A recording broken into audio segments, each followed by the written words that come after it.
Electricity is becoming a major problem for both businesses and households, and it's happening fast. For some companies, power is on track to become the second biggest expense after payroll, and households, they're getting hit just as hard. Hey, but before we dive in, if you want real talk on where energy prices are headed and how to stay ahead of it, hit like, subscribe, and that alert bell. All right, let's get into this. And first, let's talk about what's already happened. Electricity prices have been climbing steadily over the past few years, and 2025 has been one of the sharpest jumps yet. Across the country, many states saw mid to high single digit increases in electricity rates this year, with some regions experiencing double digit increases driven by rising demand, weather extremes, and higher grid and infrastructure costs. According to the U.S. Energy Information Administration, that's the EIA, wholesale power prices, the prices utilities pay before it ever reaches your bill, they climbed again in 2025. So the EIA projected a 7% increase in wholesale electricity costs heading into this year, and that's exactly what we saw. And wholesale increases almost always show up later on retail bills. That means businesses and households are going to feel more of these increases as we move into 2026. Some regions, they're already feeling it pretty hard. The U.S. Chamber of Commerce, they point out that several states have seen double-digit electricity price increases over the last 3 to 5 years, with some climbing as much as 20 to 30%. So what's driving the cost increases? Demand. Really simple. Demand is exploding. The EIA reports the U.S. is seeing some of the fastest electricity demand growth in modern history. This is driven primarily by data centers, so AI, cloud computing, things like that.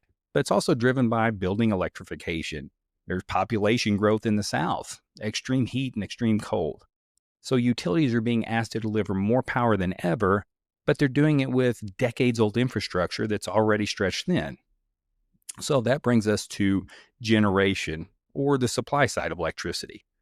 The problem is simple. We're not building power generation fast enough.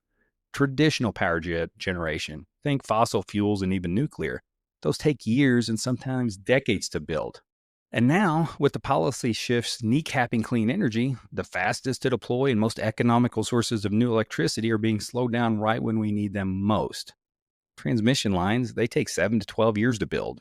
The interconnection queue is jammed with thousands of gigawatts of solar, wind, and storage, all waiting for approval.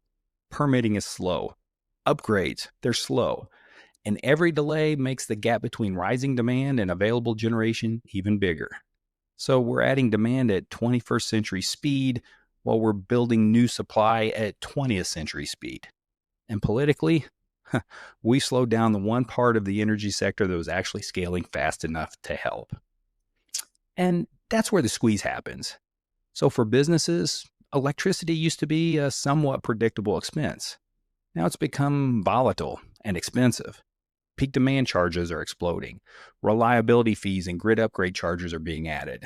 And companies in manufacturing, logistics, cold storage, or tech, they're getting hit the hardest.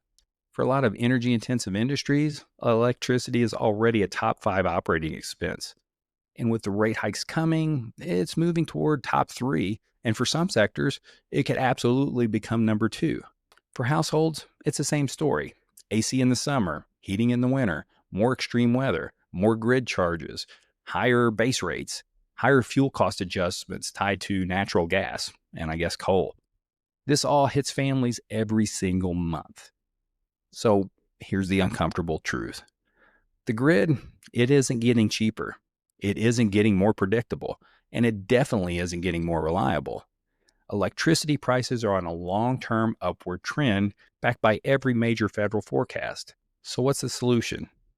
Well, you reduce how much you depend on the grid.